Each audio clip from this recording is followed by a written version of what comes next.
Imagine having access to a tribe of mentors consisting of some of the best tech leaders in the world, people you may have never heard of, but who in just an hour, you'll know their unfiltered career story. The bets they took, the decisions they made, where they failed, and the lessons that they learned along the way. Welcome to the What Makes You Tick podcast.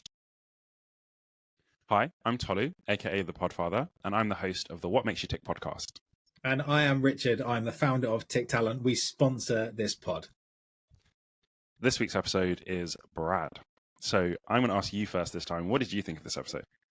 Yeah, so we have had quite a few sales leaders on the pod, and we've had a couple of marketers, but Brad is our first growth marketing leader. Yeah. And so he has a very different perspective on what he's done in his career, which is really interesting for people. And he's had the most eclectic career path I think we've ever seen. And we've had everything from window cleaners to floor salespeople so far, becoming multi-million pound tech leaders. But Brad's path is just incredible.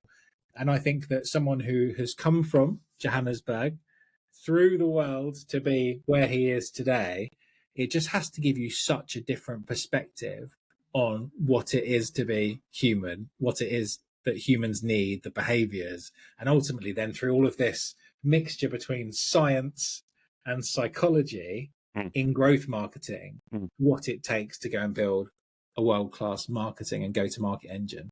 What about you? You know what? I know I say this pretty much every week, but I'm always so impressed by our guests. Like when they start talking, often, like what the listeners probably don't know is on the inside, I'm like, oh my gosh, this is amazing. And it's just like, play it cool, these guys, but they're just so amazing.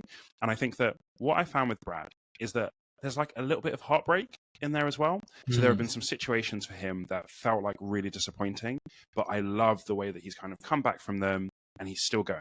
So I thought he was just really resilient, amazing guy, and he's wanted to learn this whole time, you know, so he's been on that wave with like digital marketing, SEO, all that kind of stuff.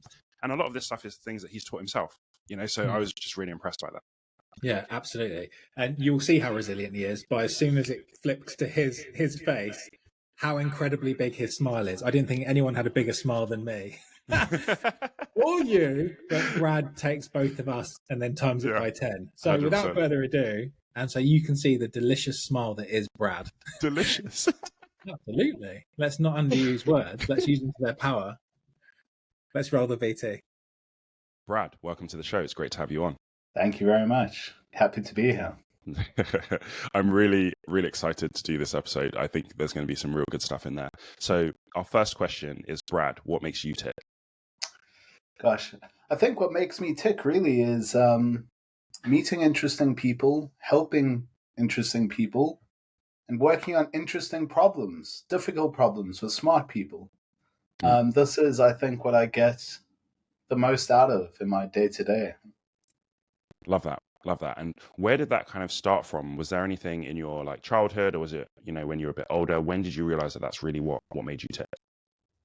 Yeah, I think potentially a little bit later than my childhood, probably my teenage years, when I was desperate for some cash to go out, you know, and enjoy myself.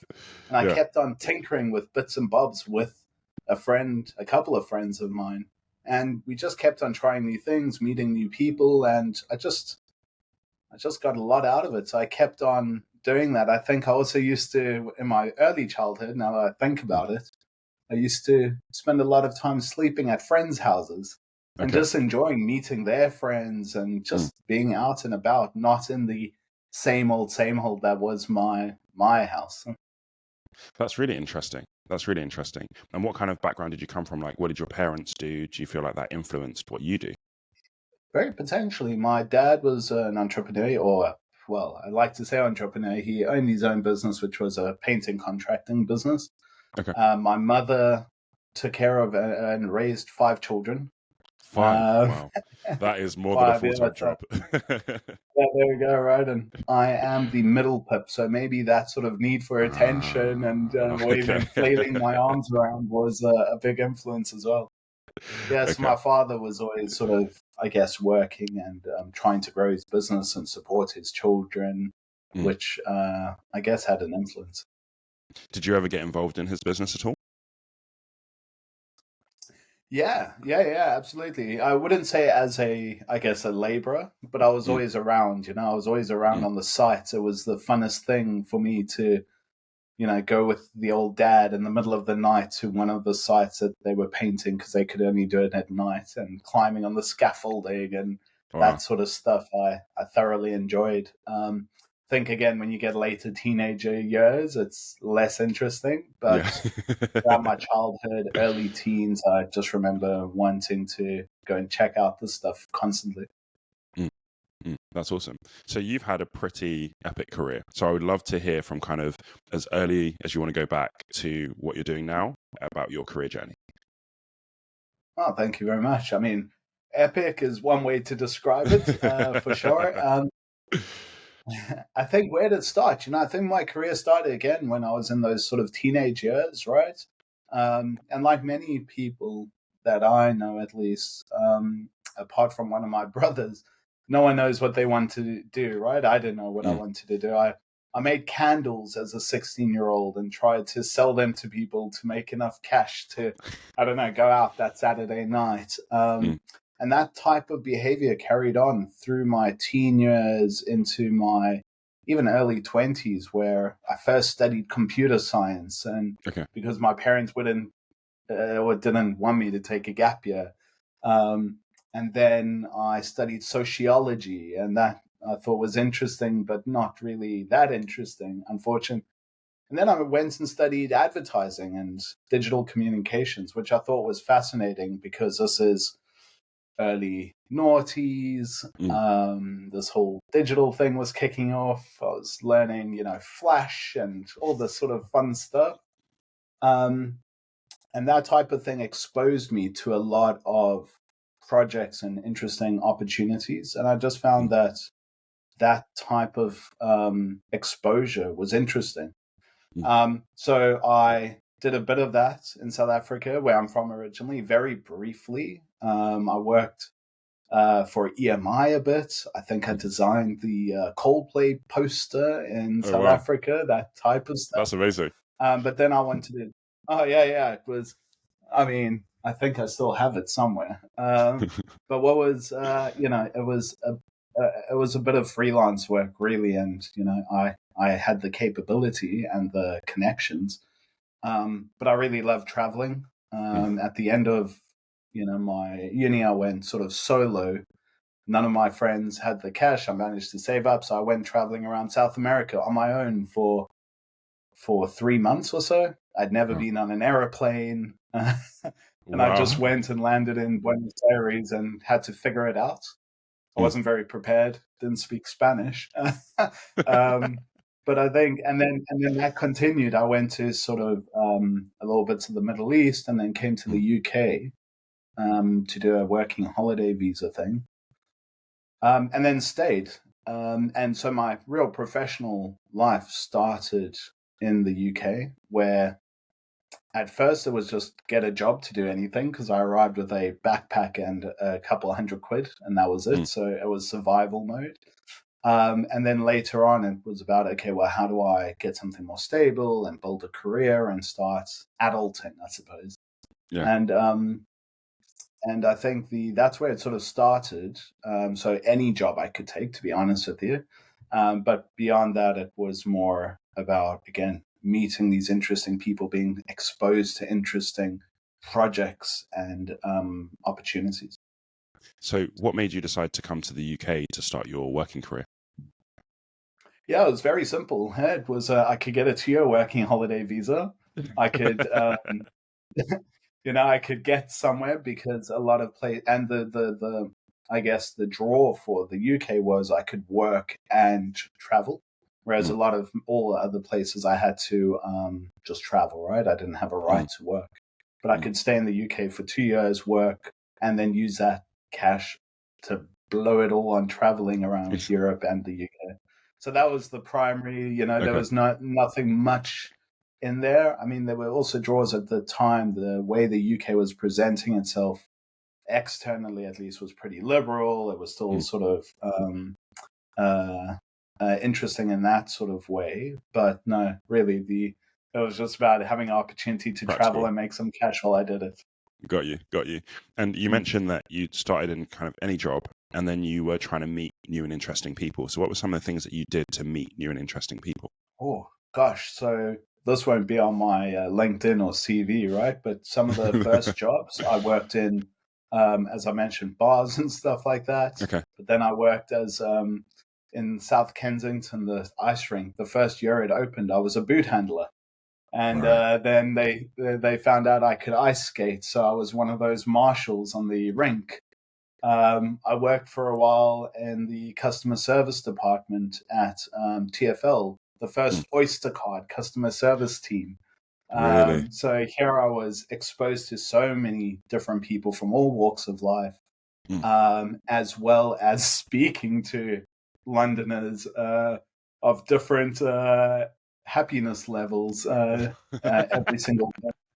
You know, That's a great way to put it.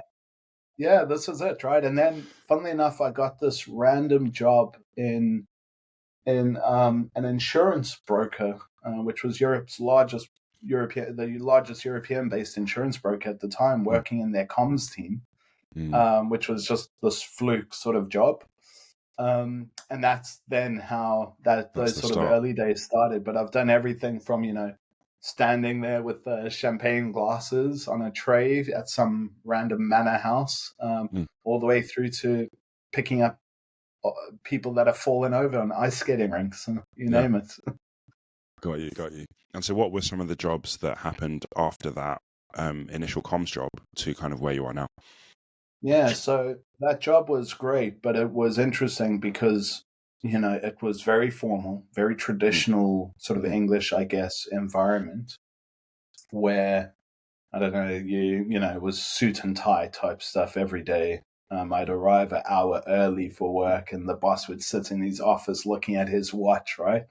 Gosh, the thing I joke with friends is, dress down Fridays in summer. You didn't have to wear a tie. This was sort of a big thing. Yeah, so it was very interesting, but very restrictive to what I was used to, just in terms of people that I was around and all that stuff. I still met very interesting people, but very different sort of, I guess, culture to what I was used to. But I did enjoy the comms aspects. I did enjoy this sort of digital marketing stuff. I was helping them redevelop their websites and intranets and all that. I had to deal with all these stakeholders around the business. The CEO of this giant business even sort of started asking me if I could build his presentations for him because they were nicer and more interesting. So I loved that aspect. So that sort of took me naturally towards a more marketing type thing. And after a good couple of years, I decided, you know what, I've had enough of this. I want a marketing job. And I ended up going to work for this new business called Nuffield Hospitals. Again, random. I didn't have any, desire to work at any specific company. It was just about getting to that next, I guess, stage of my career, which was I wanted to do more marketing. I wanted to do more digital marketing because it lent to my recent experience and sort of my academics as well. So yeah, there's Nuffield Hospitals. But then as I joined Nuffield Hospitals, it was pretty much smack bang in the last recession. So I found out, they had just bought this gym group called Cannon's Gyms. Yeah. I don't know if anyone of your listeners will remember Cannon's Gyms, but they were pretty prolific here. And a couple of other businesses. And they were going to amalgamate these businesses into one group called Nuffield Health and make a whole bunch of people redundant.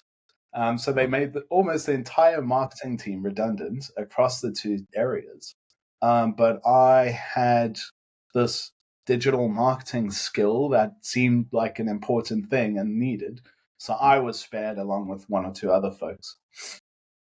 So my time there was great because not only did I have the opportunity to bring in new initiatives like SEO, like paid search advertising, like what the hell do we do with this Twitter thing, and even sort of defining the strategy for the gyms and how they use social locally, especially Facebook and so on at the time. I remember sitting there creating 50 accounts because I determined that this local approach would work much better than a centralized approach. Give the freedom to the gyms, not centrally.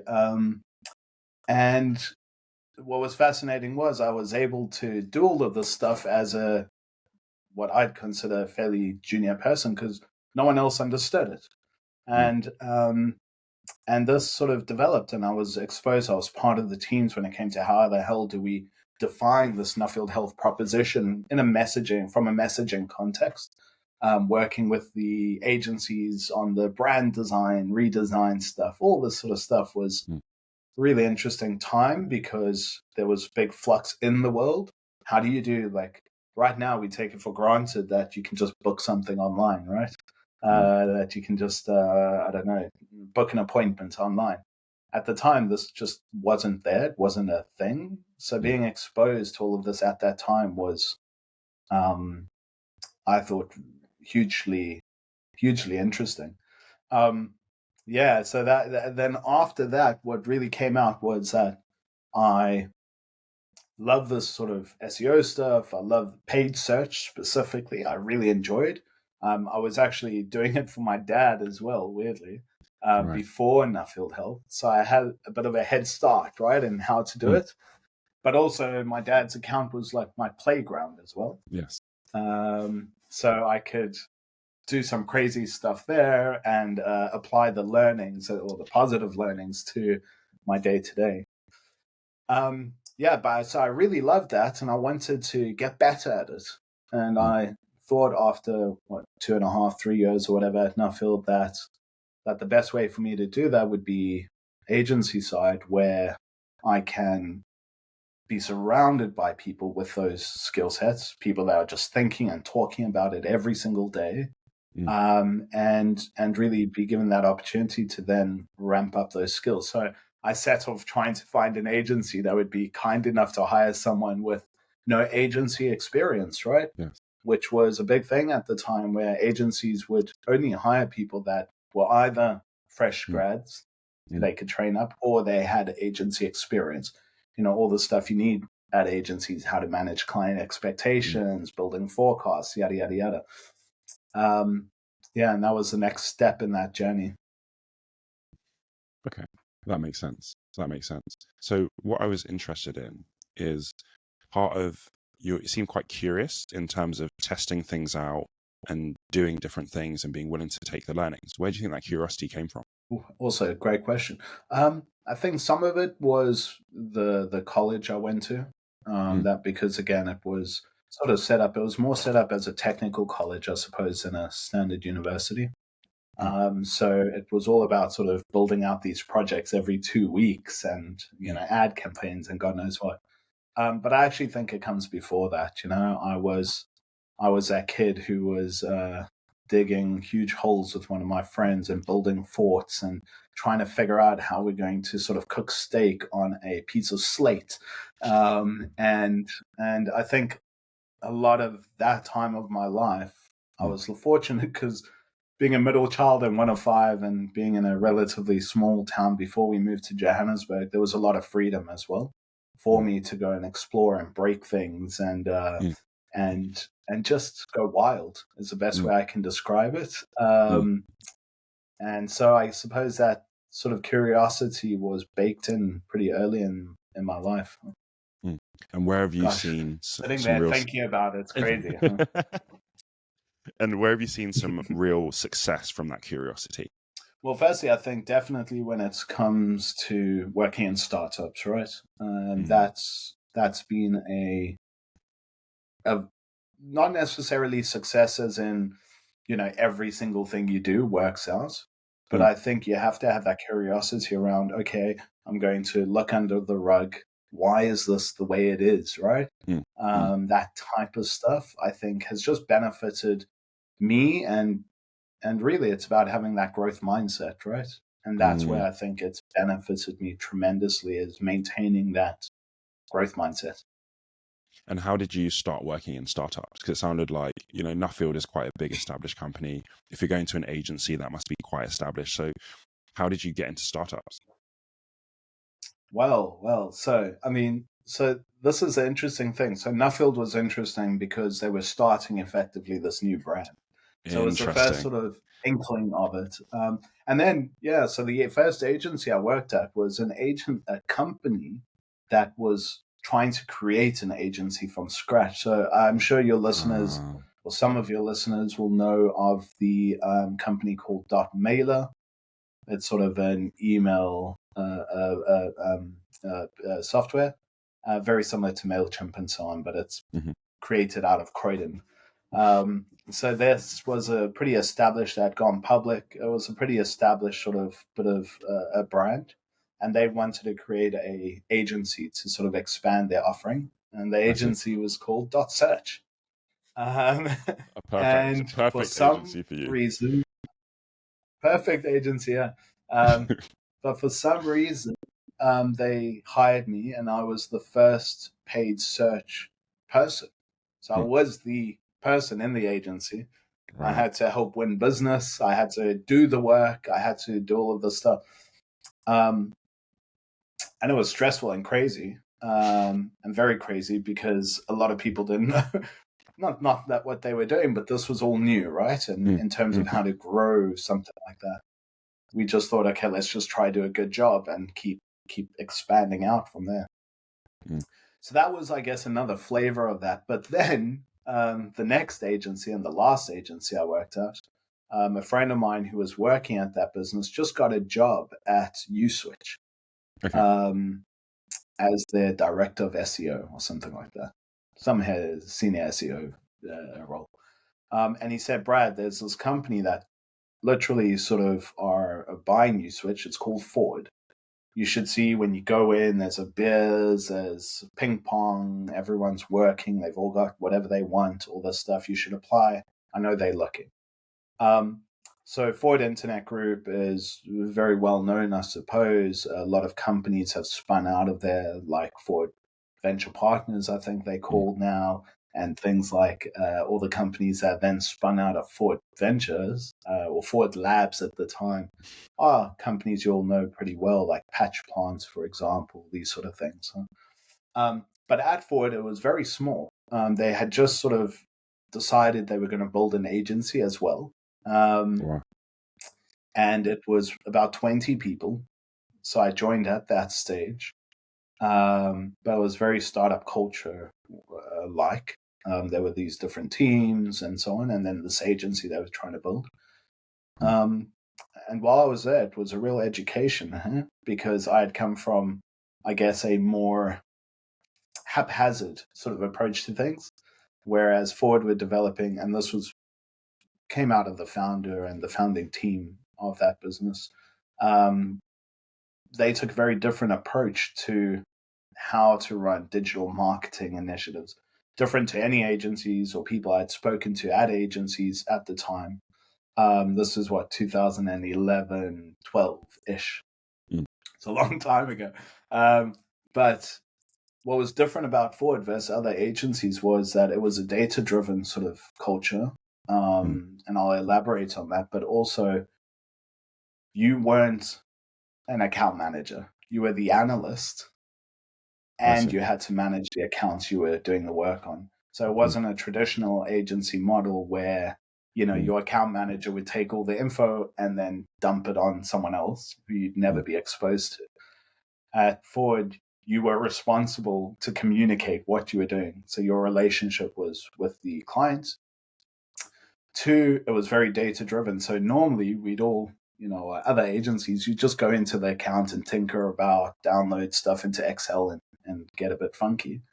But at Forward, they decided to give this Hive thing a go, which was, developed by Facebook, I think, or Meta now. So what we used to do there was download all client data into our databases and then run effectively, search SQL, right?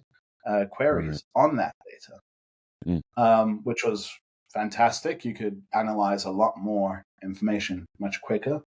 You could aggregate all your clients' data and really understand what's happening at a more macro level. But also what was interesting was we started developing an alerts-based system because every day I'm not going to go into the account and, I don't know, try find out why this ad isn't working or why my account didn't deliver as much value this week than last week. So what we did with the SQL reports was develop an alerts-based system. So essentially codify it and then build an app out of it, if you will. And that app was very basic. It would run every day, and it would, let's say, look at a metric, say click-through rate. If the click-through rate had meaningfully changed up or down in any given period, versus over period, you would get an alert. So you would effectively be able to, and because the entire agency was working like this, we ended up having a big bank of alerts that you could just pull down into your account. Oh, so-and-so has done this one. Fantastic. I'll use that. Which meant that your work was very focused. I didn't have to go and do a whole bunch of brand new analysis every day. I would just get an alert, which is this ad, this campaign, this account, whatever it is, has seen a decline today. Go look at that ad, right? So it was very zoomed in. So that sort of exposed me to this data-driven culture, but also then sort of being an analyst, right? Which was just in a way revolutionary to me. Yes, I tinkered with Excel. I was comfortable with that. I was fairly numerate, let's say. But working in the sort of data-centric way, I suppose, was just mind-blowing. I felt I was like terrible, I think, at it at the time, right? But I think SQL you can sort of pick up, high visibility even easier. But it was just so revolutionary for me, maybe not to anyone else. I mean, our clients loved it as well because they didn't have to talk to this account manager who didn't know anything. I could run a query for them right in our meeting and have a look at the details. So that's where a lot of that sort of came from, I think, was, oh, wow, so I can use data to my advantage. I can look at this stuff and not have to work meaningless hours trying to figure something out when I can just leverage some technology to do that for me. It was just out of this world. You have a really interesting mix of, sounds like, marketing, sales, and data. And that's quite a rare mix of all of those things in the same place. How have you used that as you've kind of gone forward in your further roles? Yeah, I guess I'm never going to be a full-time analyst, I suppose. I'm never going to be a data scientist. Well, never say never, but I don't see that. I don't see that in my career path today. But what I would say is that being able to tell a story using quantifiable, I guess, data or information is a very powerful thing. It's powerful when it comes to trying to convince someone of something or make them believe in something. So whether it's in a sales context or marketing context, being able to tell those data stories is incredibly powerful, incredibly powerful. And I think the ability to do that in somewhat of a confident way or recognize the power of it is something that I just expect now wherever I go, because the ability for you to make more informed decisions is exponentially higher, right? So you're not doing these shots in the dark, even when it comes to sales, right? Sales individuals, in my experience, are typically less data-driven. They typically very optimistic, right? Yes, I'm going to close this deal. The guy said something nice to me on the phone, right? He asked me how it was. This deal's definitely closing. And I think that's fair. You have to be optimistic in life generally. But I think if you've got data points to back up why you're optimistic, I think this makes your forecasting, it makes your relationship with team members around you more fruitful because they can sort of buy into, believe what you are selling. They can pick up what you're putting down, that sort of stuff. Exactly. So I think this sort of stuff's powerful, and that actually served me well when I went to my first proper startup. Even though I saw Forward as a startup, I left when we were about 250 people. So a chunky business. They had already sold off. They bought and sold, literally flip U-Switch. Forward Labs had spun off into its own thing. So that's when I joined my first proper startup called List, which is probably one of the most data-driven companies I'd been exposed to. Very similar to Forward, very similar to, they took a lot of inspiration from Google, that sort of stuff.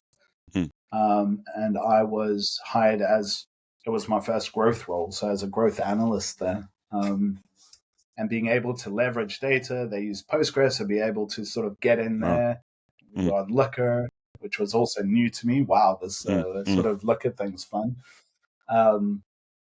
But then being able to sort of, I guess, leverage data and insights to improve everyone else in the business. That was really my job, was find opportunities to drive efficiency or growth within paid search, within SEO, within any digital marketing. But then went down some other routes, but also with some insights that I was like pulling out, it meant that my relationship with PR really became fruitful. And we, alongside a fantastic person there, we started getting some notable exposure in the press because we were presenting the, I guess, publications and so on with really juicy, fashion-driven data stories, which was legitimate, true. We were the biggest, I guess, fashion marketplace in the world. So we were a real trusted source of data, and being able to dive in and rummage around there and give the PR team something to chew on was hugely advantageous.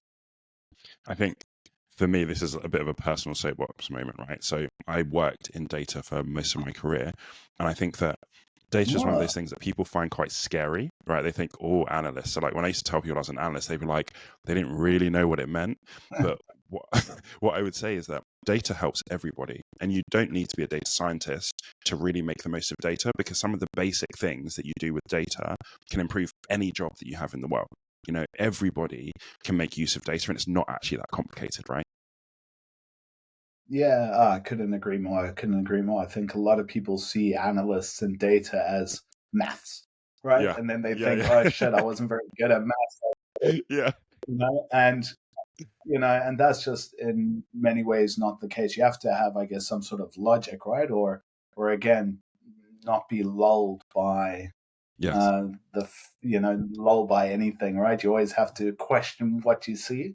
Yeah, right? Absolutely, right? I think it's in today's, I guess, world, it's just fundamental that everyone, even if you work in brand marketing, right? Yeah. You've got an appreciation for how data can help you. Enrich it. And I think being a good analyst comes down to curiosity more than, coding, more than maths. It really comes down to curiosity. Like, okay, you've given me this number.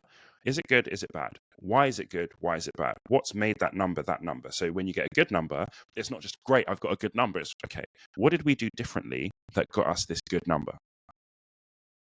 Yeah, this is it. I mean, I do that a lot with my teams, right? Which is, I don't want you to build out a report for me. We need a report, so do the report, right? Yeah. That's not what your value is, right? No. I don't need to know, like, as a broader business, fine, we want to know if we're hitting targets or not. Yes, we hit target this month, for example. But as a manager, as a team leader, what I'm interested in is understanding the why. Why? And, why did we hit that target? Because what I want to do is make sure that we hit it next month. So we do the more of what works, right? So it's constant, So like my teams, I've often asked not to, we have an automated report or a dashboard. Everyone can look at that dashboard whenever they want. We've communicated the metrics that matter, all that sort of jazz. But I don't want my teams to build a report every week. What I want my teams to do is understand what learnings we've achieved this week. So their reports, if you will, is more, this week we learned 3 things, and this is why. And this is why it matters, and this is how we're going to change. Those can be from negative outcomes. They can be from positive outcomes. But the idea is that we're looking under the rug and determining how we're going to take our next steps after uncovering everything.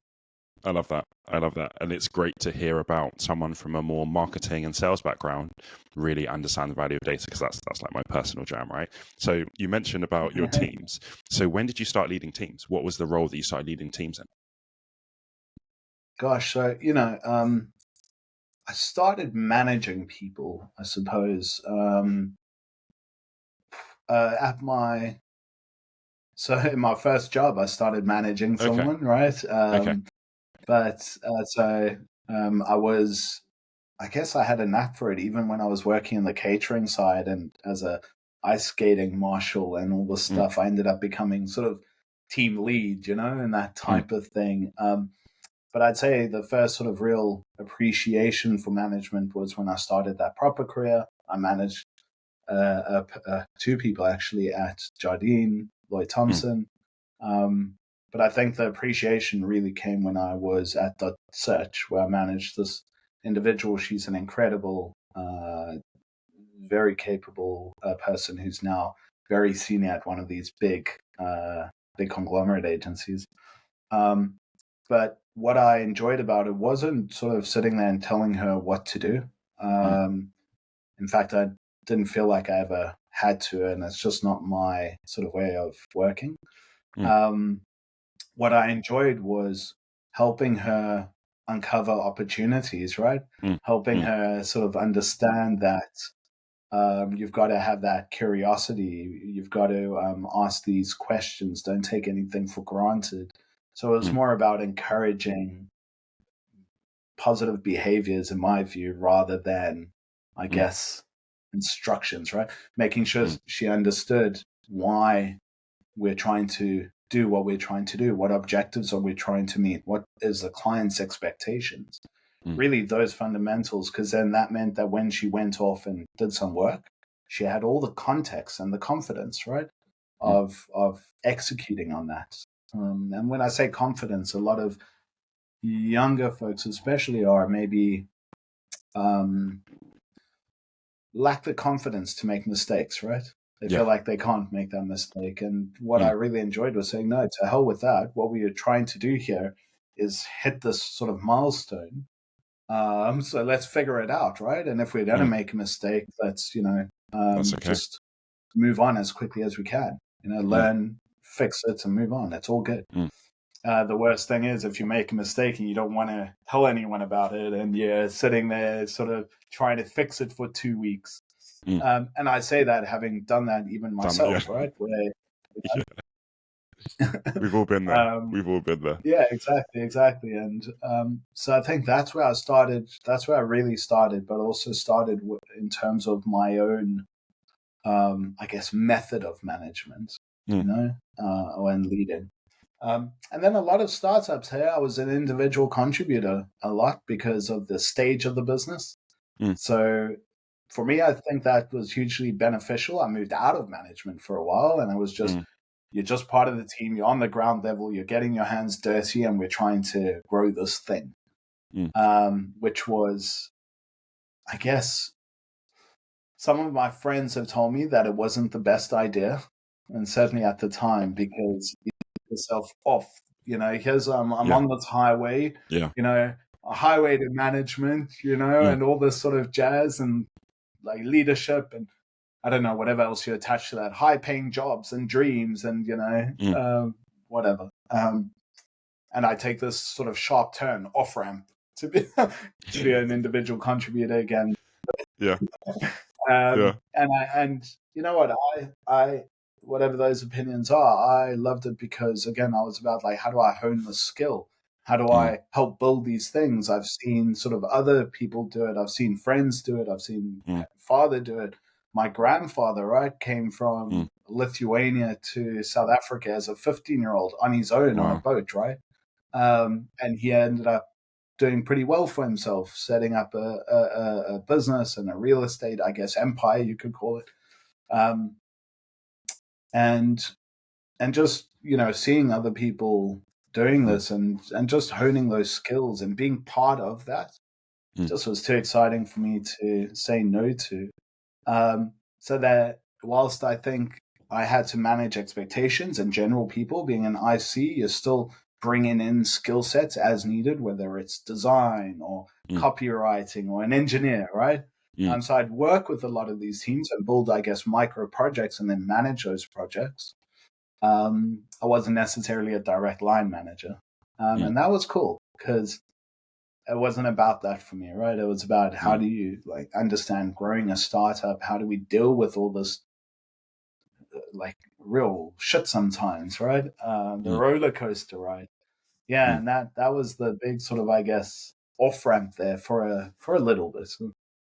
So my question is, how did you decide to take that off ramp? Because it sounds like you also had some conversations with people around you.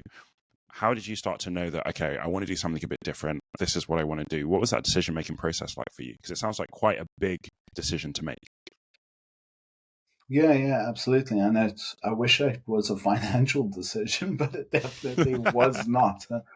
I mean, because you go into the earlier stage business and obviously the purse strings are tight, all that jazz. I think it was the conversations were just generally with friends at the sort of, metaphorical pub. And then my partner. But it wasn't about money and it wasn't about kudos or, I'm working for shiny business, that type of stuff. It was about a happiness for me. I just felt that it's, when you're sitting there and you just don't feel like you're making an impact.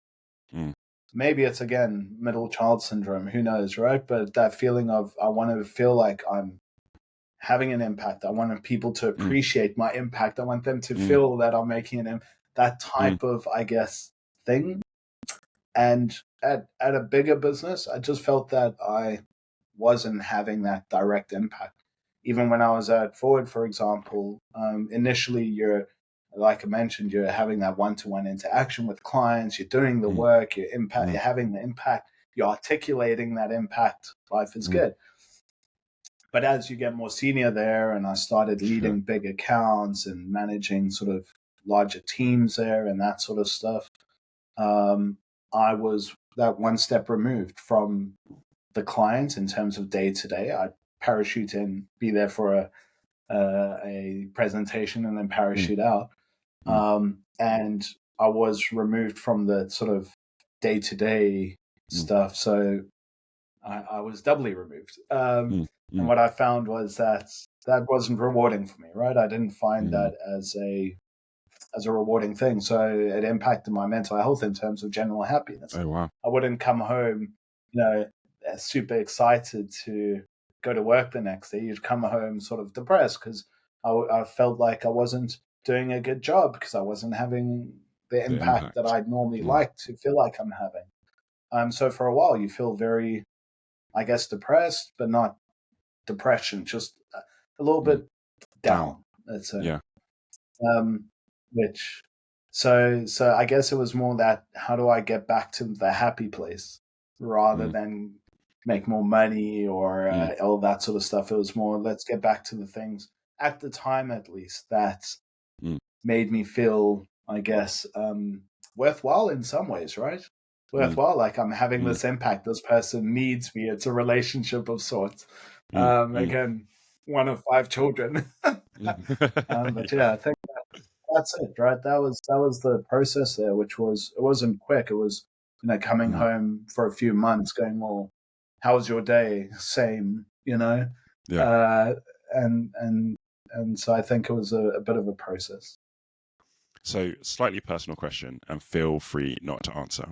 So you mentioned about having impact, and I'm a person, I'll tell you after what I think. Do you feel like the money that you may have sacrificed at the time, do you feel like now you've had a bit of time to kind of look back over it, do you feel like that financial part has come back in line? So, sometimes there's this thing of, do I sacrifice money for happiness and impact for money, for example?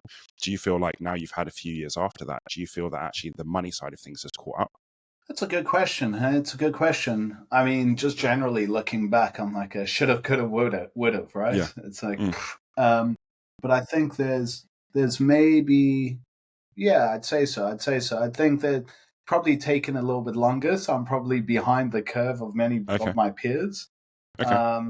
But there's been other benefits, right? Such as I've got I don't know, options floating around in a couple of businesses now. So Mm.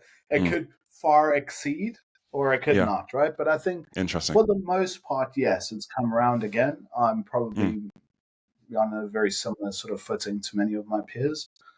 Yeah, so I don't think it delayed the outcome to where I am now. Because the reason I ask is that What I'm do a you think? big believer in impact over time means you get the money anyway. So I think we were talking before about, don't worry too much about the money, be good at what you do, deliver value, have impact. And I believe that the money comes, but I feel like sometimes people are scared to let go of the money to go and chase exactly what it is that they want to do, where they can have the most impact because they're scared that like the money won't come. But I feel like, for example, so I stayed at the same company for 12 years and I could have gone and moved and done different things, right? But when I look at the pay, I would say I ended up right around where most of my peers are, even though I was doing something a bit different because I'm a millennial, right? So you change jobs every 2 or 3 years, but it's about finding the path for you, so what makes you happy? Where are you bringing impact? Yeah, this is it, right? And I think if your motivation is money, then what happens is you sort of end up skipping over a bunch of the important development steps, right? To then get even bigger financial rewards, I suppose, right? You just want to shortcut everything to get to the magic money pot. And I think that's just the wrong motivation, right? Sure, the money plays a role, but I think if your motivation is money, then you're missing out on some fundamentals. I agree, because I feel like this world rewards you for being good at things as a general principle, right? So even these YouTubers who we see like overnight success, they've been doing YouTube for years and honing their craft and doing their thing. So for me, it's like whatever it is that you feel like you can be good at, go be good at it, and all the other stuff will generally come. Yeah, I couldn't agree more, right? I think the things that you're curious about and passionate about, chase your passion, right? Yes. Is where you're going to put the most energy in, and by putting energy in and putting in the time, the 10,000 hours, whatever you sort of believe in, will mean that you you exceed. I think I watched something about with Kobe Bryant recently. Big fan of Kobe Bryant. Amazing guy, right? And actually, I prefer his sort of business talk and personal development sort of notes and stuff than his basketball. Weirdly, right? It's I think his biggest legacy in a way.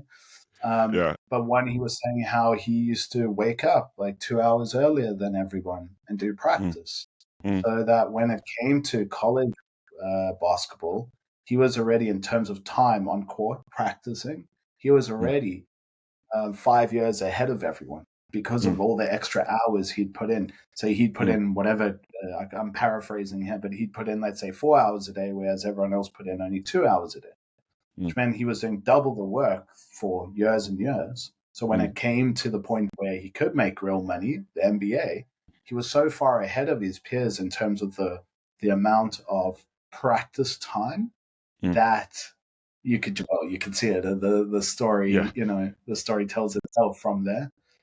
So I think exactly where your passion is, you're naturally going to put in the time and effort than if you're trying to do something that's not your passion. And I think sometimes we get that's so quite caught up. hard, right? When you're telling someone, "Hey, sorry." You go ahead. I was just going to say it's a little bit hard when you don't necessarily have the financial support or you don't have the familial support around you. So take myself as well, right? I came to the country with a little bit of money, not much. I blew it in a month. I really needed cash, and no family to sort of fall back on here, right? In fact, and I didn't want to either. So I think there's certain circumstances where that route the route isn't as straightforward. Yes, I'd like to do my passion, but I've also got to feed my kids, right? And there's the sort of balancing act. But I think the big thing there is don't lose sight of your passion. Keep it somewhere if you can, because it will come back around. But again, the circumstances meant that I, was working on an ice skating rink, handing, I don't know, I think one person I put the boots on Elle Macpherson's feet. You know what I mean? This is Wow. like I was hand and knees, like putting boots on people. Yeah.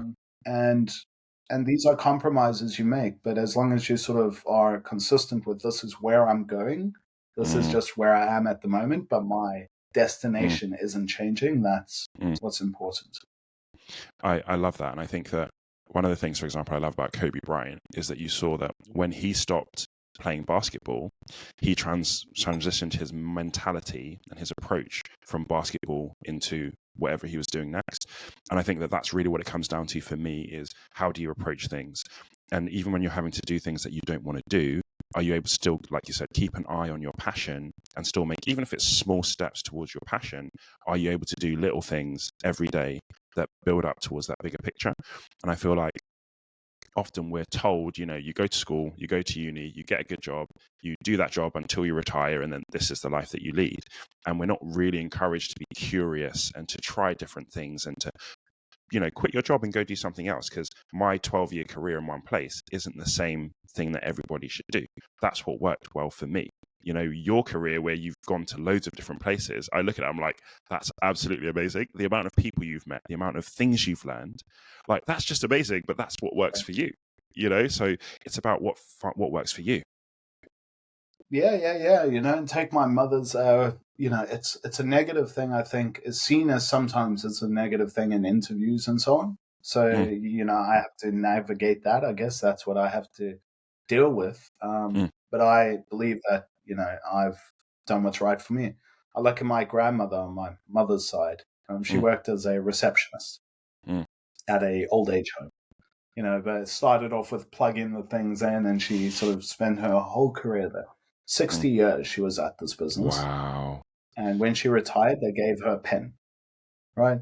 So I'm very much, right, you're dedicating what's effectively your life to a business. Your life, yeah. You know, this is the thing. So what I care about is, you know, we've all got one life. And you need to get the most out of it. And of course, there's a value exchange. I want to give wherever I work my all, everything of me, all my experience and learnings. I want to transfer that. But at the same time, I'm not defined by where I work, right? I am leading my own life. I need to lead my own life because businesses come and go, careers, you know, change. And if I guess this comes with old age, right? If I'm not true to myself and my passions, then you'll regret it later on, right? No one on your deathbed, what's that funny old thing when you're 90 years old? No one's going to go, hey, you know, do you regret that you quit that job, right? Or, you know, are you happy that you spent 60 years of your life at that one company? I think what you'll remember is more intimate things, right? More personal things. Your family, were you happy? Did you do the things you were passionate about? Did you meet that person or whatever, right? There's that I think is more important. So yes, I love the fact that I've worked with a lot of people. I love the fact that I've been exposed to a lot of businesses. I've worked in corporate, I've worked in fintech, direct to consumer, lots of health tech, lots of SaaS type products. And veterinary and construction, and, you know, and I think the fundamentals of probably what I learned at Ford and prior to that was you're trying to solve interesting problems or difficult problems, right? That problem could be in sector A or sector B, but the fundamentals when it comes to growth and then I suppose marketing as well is ultimately the same, right? Am I gaining this fundamental understanding of my prospective customers? Am I articulating how we can help them overcome this problem, whatever it is? It could be getting your medicine. It could be helping with some struggles you have at work, you know, and am I empowering them through the thing I'm selling, whatever that could be? I think these things are fundamental to, you know, any startup. So again, I love that I can hop in really quickly because of the exposure I've had to such a variety of businesses, really quickly get an understanding of the business, of the sector, that type of stuff. and then start having an impact really quickly. I see it as a benefit, and long may that continue. Amen to that. Amen to that. Did you have any mentors or leaders that helped you along this journey? You know what? Yes, and some positive, some negative. Some positive, Interesting. some negative. I even tried to reach out to some people to mentor me, and some of them blew me off completely, right? I guess, and a lot of people that I've been managed by, let's say, very often it's been what not to do, right? Rather than what to do. This is, I think, where a lot of the learnings have come from. I didn't like how that felt, so I'm not going to do that, right? I think, so for example, I don't know, English necessarily hasn't been my strong suit, right? Or at least I like to think of it as not. Maybe it is, who knows, right? That doesn't matter. But I think I used should have instead of should have, right? In an email communication to someone. And this person pulled me up on it and told me off in front of a team of 10 people and made this huge thing about it. Wow. And I thought, well, that's not something I think should be done, right? Another good example of a bad of a bad story. Again, I think the person is good, but the context was my partner was pregnant with our second child. And when it came to going for the scan for the child, the person asked, do I really need to go do that? Because we're trying to do some work at the moment. And the type of environment that created was one of, well, hang on a second. I felt guilty having to go, for a baby scan, like deeply guilty, because of the way that person made me feel and what they were doing. So these sort of things, I think, give you a good sense of how to behave and how not to do things, right? And then some fantastic mentors. One that, again, these are all my, I guess, old bosses or people I've been exposed to at some point. One where he's deeply honest with me about what I'm doing, where my career is going, all that stuff. And it's that sort of constructive candor, right? Rather than radical candor. It's I'm just straight down the line with you. And I think that type of person is fundamental. I can call him whenever I need, or WhatsApp, or whatever the case is. And I know that the response will always be direct, and I'll be honest. There's no sort of fluffing around. I'm not here to massage your ego. And those sort of people I still keep in touch with. I still think they are deeply valuable to me as just a person. And a lot of them I'm, I guess, friends with now, right? Which is this mentor isn't this person that sort of sits above on some sort of pedestal. Someone that I can have a comfortable sort of meal with and actually enjoy my time around them. But at the same time, sit there and be in complete awe. Another woman that I managed me many years ago, I'm still friends with her today. She is incredibly successful and way outside of my, I do put her up on a pedestal, but the thing is that the insights and knowledge and experience that she just brings to any response just fills me with joy and awe. So there's people that I deeply respect and want to keep close, right? It's, I think, important. So yeah, this whole mentoring thing, I do a lot of it today myself, both in terms of teammates or externally. I get a huge amount out of it, but it's not about, I guess, what to do right the whole time. It's also what not to do, right? I think these are the big things, which is, how do you want to be treated? How do you treat people? How do you get people to empower themselves and think, yes, I can, or how can I get this done, rather than feeling, I come across a lot of people who have a lot of imposter syndrome, who are deeply sort of, I guess, negative about themselves, very apologetic, this type of stuff. And the last chat I was with someone was, I had to keep telling her to stop saying sorry. And then I sort of suggested that we have a sorry jar, like a swear jar, right? Swear jar, because yeah. it was, it was a little bit sort of, but this is, I guess, the joy I get out of just helping people realize that they've got potential and knowledge and capabilities and just pride, and all that sort of stuff. I don't need to teach you how to Google something. You can for sure do that yourself. But what I like being there for is just a more human sort of side of things. That makes sense. And just as we close, what would you say to the 21, 22-year-old version of Brad? Oof. I guess be a bit more confident, love yourself a little bit more, right? Things are going to work out whether you like it or not. They're just going to work out. So respect yourself a little bit more.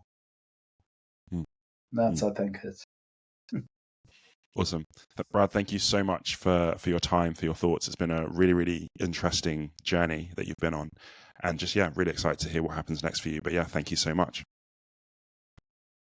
Thank you so much for having me on. I've loved every second of it. Good, me too. And thank you guys so much for listening, and we'll see you soon. Thanks for listening to What Makes You Tick. And I hope you've enjoyed listening as much as I've enjoyed having the conversation. Absolutely. You don't have to have met someone in real life to be mentored by them, right? We've all got favorite sales books, and hopefully this podcast is giving you access to a whole new tribe of mentors who, through their stories and best advice, will help you to achieve a bigger and better career in tech. So if you want to never miss a beat, subscribe now, and then you'll get notified as soon as next week's mentor releases their story. Thank you so much, and we'll see you on the next episode.